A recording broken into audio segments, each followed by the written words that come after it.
You know, there's a big adage in hockey which a lot of people don't follow it anymore, but Ken Dryden gave us. You never underestimate your opponent. Florida entered Game 4 of the Stanley Cup Final on Saturday, June 15th, with every opportunity to sweep the Oilers, to win the first Stanley Cup after losing to Vegas, my cousin William Corey's team last year. And what did he do? He fucking shit the bed. In the history of the NHL, the modern NHL Stanley Cup Finals, no team that's on the verge of a Stanley Cup victory has lost like that. You can look it back in the annals. The only thing I can compare it with is the 1987 Edmonton-Philadelphia series where Edmonton was back at home for Game 5, leading the Flyers 3-1. The Flyers won that game and came back to Philadelphia, won Game 5, and Edmonton barely got past Hextall and Company in Game 7 with a 3-1 victory. I think it was a late counter by Glenn Anderson putting him away. So where does this leave the series right now? Well, a series that was 3-0 where Edmonton had no momentum. Here we are, Edmonton winning 8-1 and having all the momentum. Connor McDavid had a big game with a goal and 3 assists.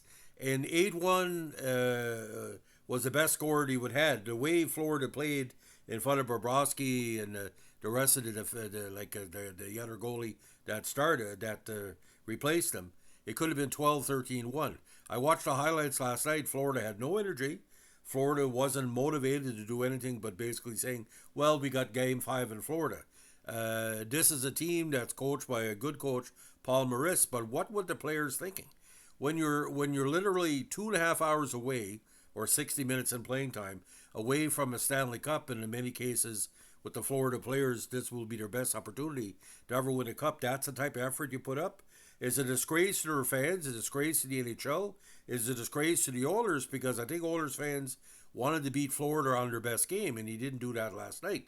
It was 2-1 early, and from then on, it was basically, it didn't really make any sense why Florida went under like that. Edmonton didn't do anything out of the way to really put Florida where they were. Well, we know like Dylan Holloway scored his first in the contest to make 3-1 after the first, but in the second again by the 5 minute mark of that period, it was 5-1, and from then on it was basically again all Edmonton.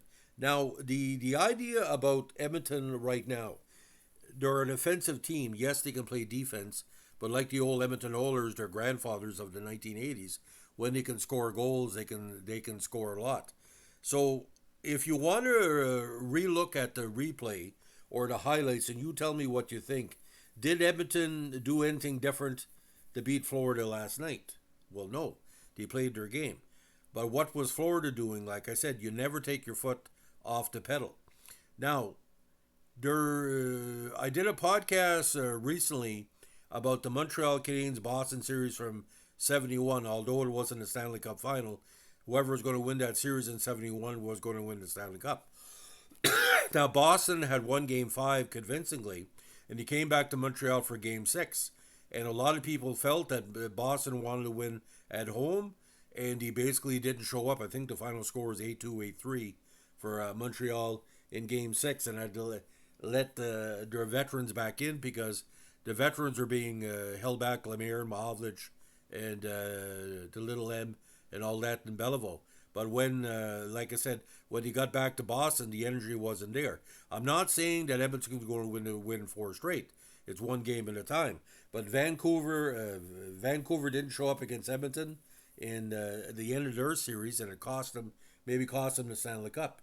Florida better smarten up because I don't know, because Florida has never won a Stanley Cup before. It's not like you can bring in somebody to talk to them and said, okay, when we won the Stanley Cup, this is what you need to do. Florida's been a marginal team for years, at best a top 8 squad just in recent memory. But when it was 2-1 or 3-1 after the first period, you should have said, hey guys, we've dominated Edmonton before in the series.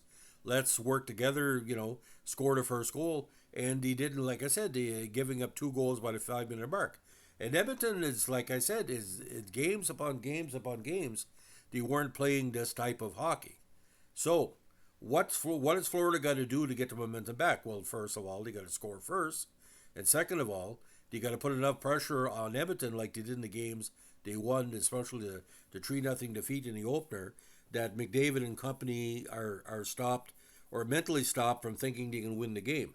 You see, a hockey player is like a beautiful woman. A beautiful woman sometimes has to be told they're beautiful to remind them if they're suffering from, a little bit of depression or what you call relationship issues. To harvest the flower, you must water the flower. To cook the food, you must cook the food. You can't serve it raw. And Florida presented itself just like that Cosby Show comment on a garbage pail did last night. So, again, be it Bennett, I like the fact Tarasenko scored last night. I thought he'd be a big factor in that contest, and he was for a short while. So, in a game where Darnell Nurse, possibly their worst defensive player of the playoff, scores a counter, and again, Connor McDavid's only had 6 goals in the playoffs. I know he has a ton of assists, but that's not enough. And you're giving a chance to Connor McDavid to get his scoring acumen back.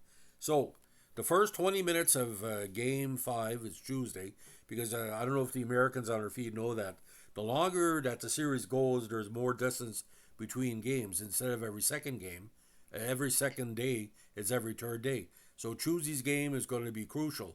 Now, they're saying the ratings for the series are terrible in the States and Canada. I think Edmonton winning 8-1 might draw some fans back just to see what they missed on Saturday.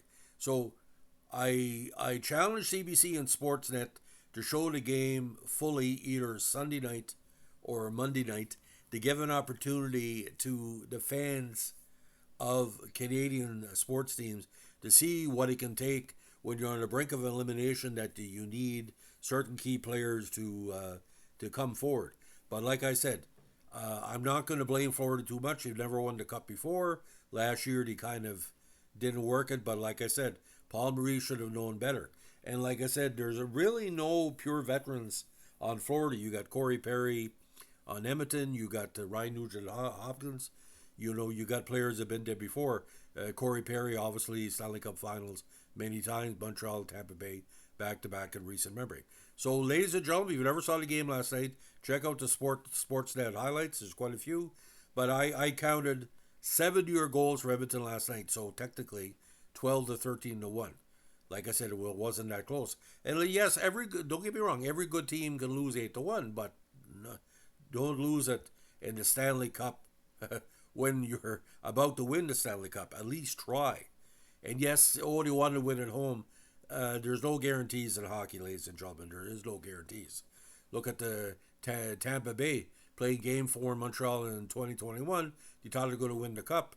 And that's why that Russian was so fucking mad, because the Montreal Canadiens fans were so excited. They knew if you get a little bit of momentum in the NHL playoffs, anything's possible. Look at the Montreal against Boston in the Subban years as well. So, ladies and gentlemen, keep listening. We'll keep updating. And don't forget, as we like to say in Northern New Brunswick, and Howie the Geeker, keep your stick in the ice. Have a good one. Bye.